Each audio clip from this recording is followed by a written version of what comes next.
All right, now that's official, and we're all above board and everything. Good morning. I hope everyone is doing well. I wanted to start today, and it would be great if I could see you guys because I would like to see you raise your hands when I ask the question. So who that's not on? There we go, Cassie. I can tell you're excited about being on camera. It's just been one of those days, packing mode, and it's just a mess. You're in the middle of moving. No one is going to offend me with the way they look. We're all pretty casual with each other, so not going to hurt my feelings. But show of hands, who feels like they are a master of their calendar and what they do hour to hour, day to day?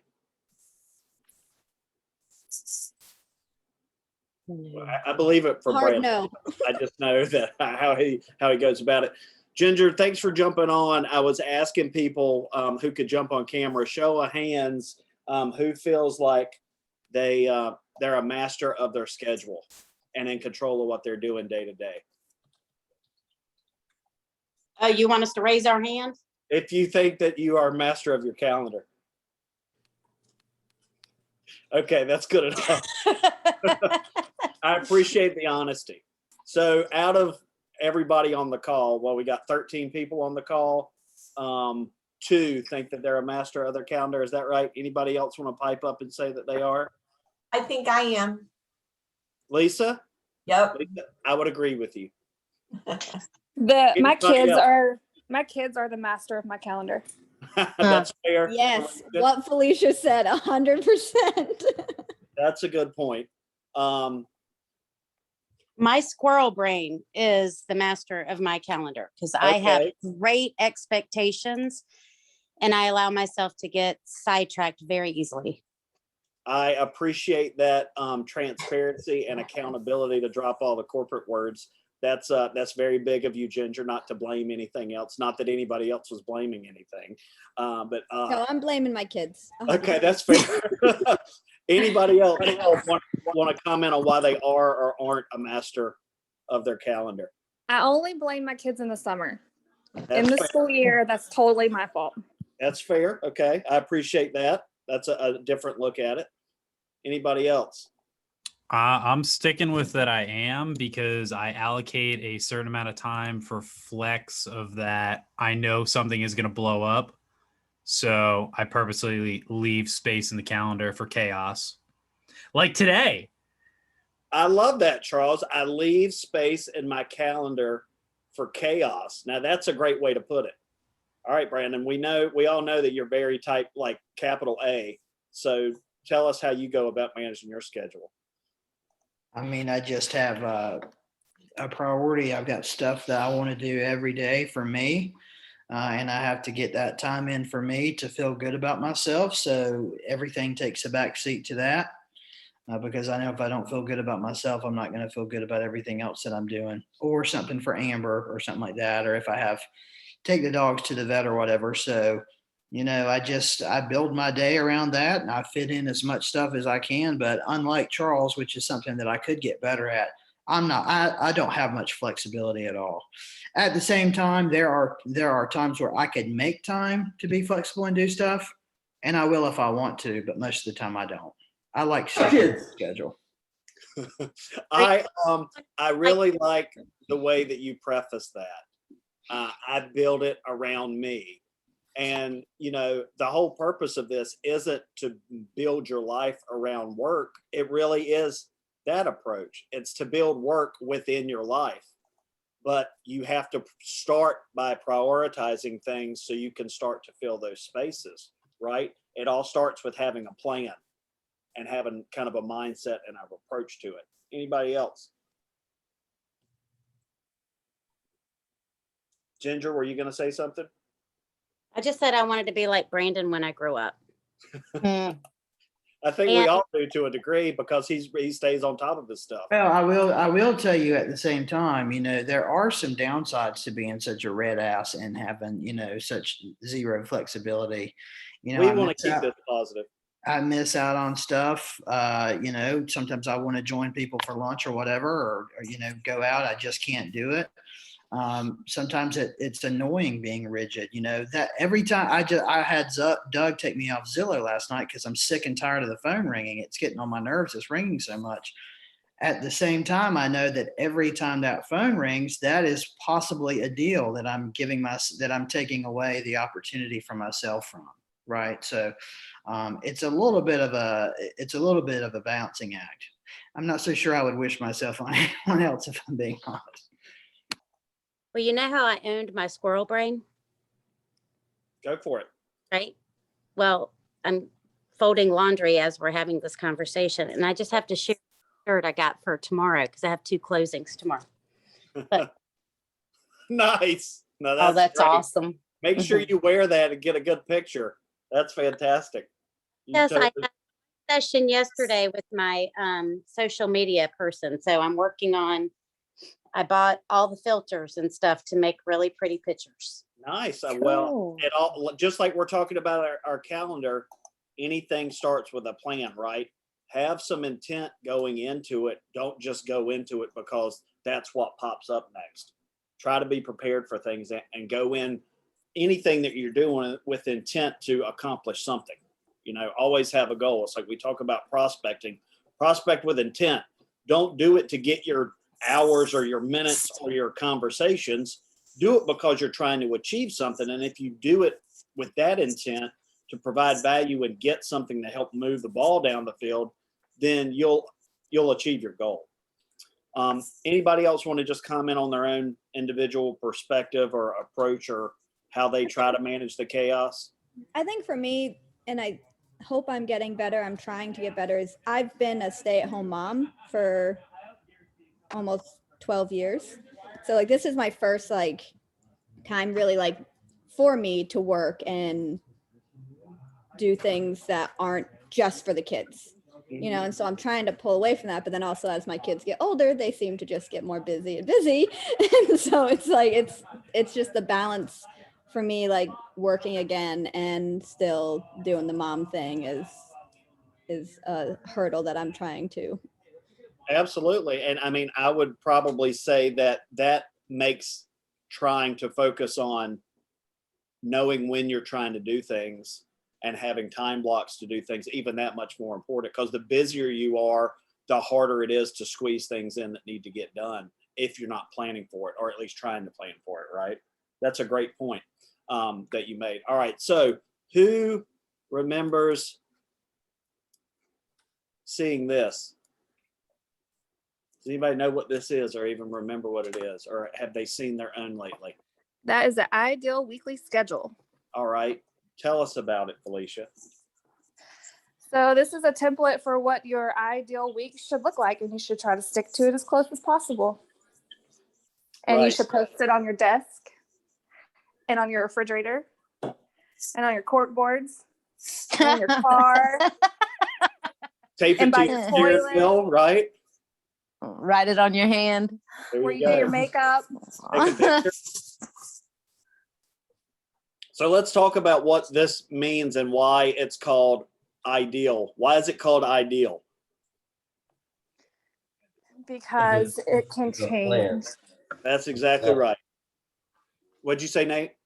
I was saying because it's just a plan. So, I mean, plans aren't necessarily supposed to be rigid. It's just something that you have to guide you, into your week. And that's ideally what you'd like to do. Yeah, I mean, we talk a lot about the power of words, right? That's the big power word in this thing. It's ideal. It doesn't mean it's going to happen, but it's a framework and a launching pad to what you want your day and your week to look like. So you have some semblance going into each day of, I know that I want to accomplish this today. Ideally, it would be at this time, but understanding that sometimes things move around. The important thing is when you move something for something else, that you find a way to get it back in your calendar, right? Otherwise, you forget about it. When's the last time, somebody share with me the last time that they updated their ideal weekly schedule because their business had changed, their family life had changed, something had changed that made you stop and reassess kind of your ideal weekly schedule? I tend to need more like office work time just because, I mean, I guess I can't fall on the crutch of being new too much longer, but like it just takes me a little bit longer to do stuff sometimes. Or then if I get behind with prospecting, then I feel like I need to add a little bit more time of that. And so I try to kind of work around that. Basically, I just expand the hours because I can. Right. And I think that's really good self-awareness too, right? But you're focused on it because you know that that's how you're successful. You know you need that dedicated time to sit and focus on that. Anybody want to share, Well, not visually, but just talk a little bit more about maybe what this looks like? well, back when I was a rock star and I was filling out, I still do it, Doug. Don't worry. DARs. It was good to like go back and look at my week or my month and see, okay, well, this is how I filled out my DAR. This is how my ideal weekly schedule is filled out. Where do I need to adjust it? Like, where are my hours going on those days? Are my office hours working where I have them? Are my appointments working where I have those? Are they tending to be more in the evening? That's where I would adjust my schedule from, is how I was filling out my DARs. There's nothing better than when somebody else makes the point you wanted to make. Felicia, you win today. That was fantastic. Because what a great segue to this. There's the DAR, right? So what was Felicia talking about? You should have one of these for each day of the week, right? And on the left-hand side, you're going to populate it with what your day looks like. And on the right-hand side, you should track what you're doing during those times and see if they match up. And if they're not matching up and you're not accomplishing your goals the way you want to, well, then you need to revisit your ideal weekly schedule, or you need to do a better job of managing your time. And that's the whole purpose of this. And I know that we've gotten away from this paper version since we've gotten into Sisu, but if you feel like you're not getting out of your time what you're putting into it, this is a good place to revisit to help you get on track with making sure that you're time blocking so you can accomplish what you want to accomplish on a day-to-day basis. And it is really important, like Felicia mentioned, to do a self-assessment of that regularly. I would recommend revisiting your ideal weekly schedule probably at the end of every quarter, just to say, hey, am I doing this? Am I doing what I've set out to do? The first thing is figuring out, what do I want my day to look like? You know, you should have time for appointments every day. You should have time for prospecting every day. You should have time for office work, paperwork every day. You want to make sure that you're working in, your social media posts, right?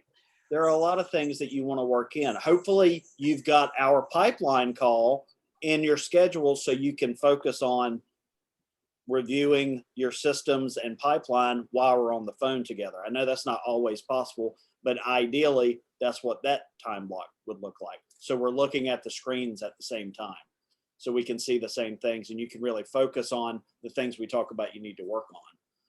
What else is on here that's really prevalent outside of the work stuff? Blocked. Personal time, family There's a time. whole lot of shit blocked, and there always will be. And I want you to have the same thing.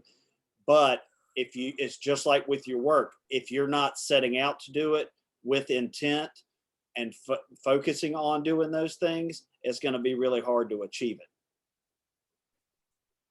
I don't care when you work, right? Because our clients are going to take us all over the place. But I want you to, remember to focus on getting your key things done, the stuff that we know has to get done every day, every week, so you stay caught up. Because if you're not caught up, then you've wasted the effort you've put into it at the beginning, getting people to a certain point, right? But then also being able to block it for things that you not have to do, but want to do.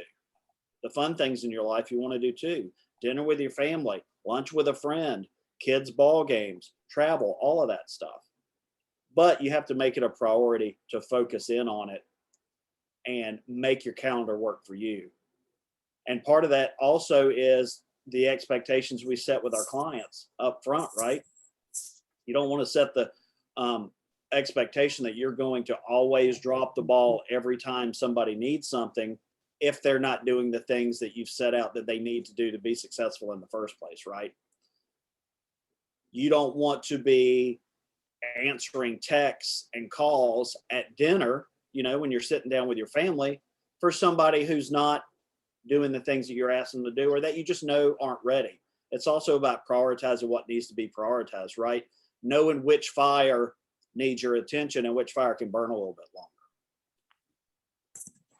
Anybody else want to give some input or thoughts on that, on how what you're thinking now about your calendar and maybe what you might do with it, or things that are working, things that you feel like you need to make sure that you're fitting more time in? I will share. I didn't really check my calendar anymore just because I've kind of got it ingrained in my mind, but especially for newer agents, one thing that I tried to do, and I did this pretty much the first 2 years I was in real estate, and I still kind of try to practice this even though I'm not looking at the calendar. I liked to set up appointments for Friday, Saturday, and Sunday on Wednesday and Thursday. So my prospecting at the beginning of the week, Monday and Tuesday, was for qualifiers that I hadn't spoken to yet, and for people that are 6 months out or more. They're way down. They're long-time nurturers working on finances and pre-approval, or they got to move here, whatever. And then really the prospecting on Wednesday and Thursday was for C's that could quickly become B's and A's, or B's. A's you don't really prospect to. You're in touch with them all the time. But Wednesday and Thursday was predicated on scheduling showings for Friday, Saturday, and Sunday to write them.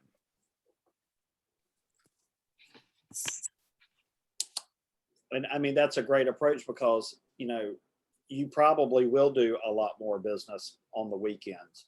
So you might have one day off during the week that you really try to time block to focus as little on work as possible as you can to make up for that, right? Eventually, at some point, you're going to have appointments in the evening, right? Because that's just when some buyers are able to go out. They work during the day, they can't get away, something like that. Make sure that if that happens, that you're replacing when you typically do appointments with something else in your calendar, even if it's just something personal, so you get that balance.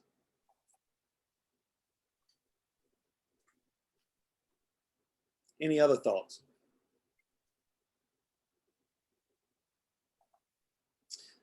Both the Ideal Weekly Schedule and the DAR forms are on the Agent Resources page if you haven't looked at them or pulled them lately.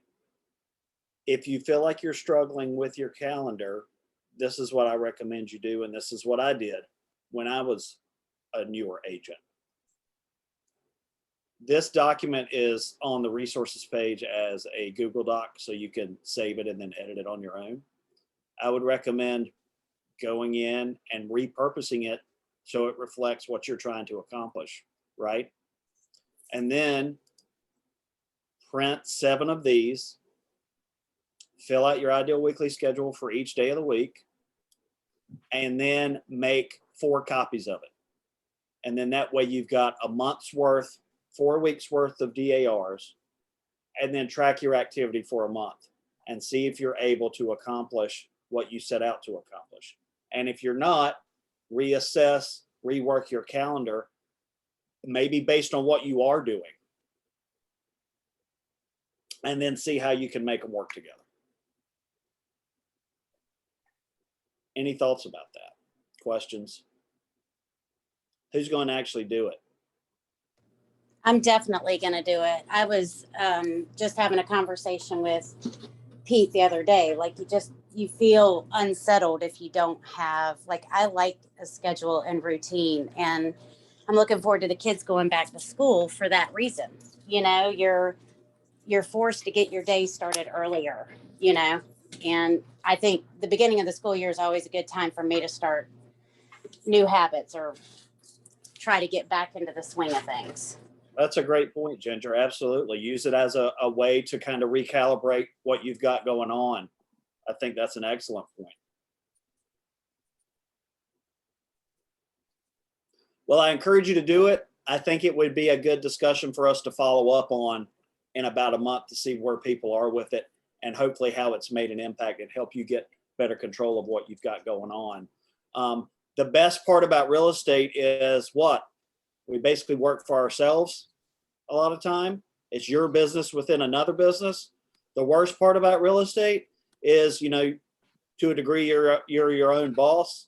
And if we don't self-manage, sometimes we're not getting a lot of management, right? Because you're just kind of out there. We have a very informal structure compared to, traditional workplace, but that's intentional to give us the freedom to get out and work and make things happen. But it's kind of like, it's controlled chaos, but you got to focus on controlling it, right? Like Charles said. All right. I hope this has been helpful. I'll post it in case anybody wants to revisit it later on. If you want to sidebar with me about anything, if you'd like to put yours together and send it to me to take a look at, to get my input, I've certainly done that before. So just let me know. I hope you guys have a great day. I will be at the coast Monday. I look forward to seeing you guys for the first time in a while in person. Everybody Thanks, have a great day. Thank you. Thank you. Bye. Bye.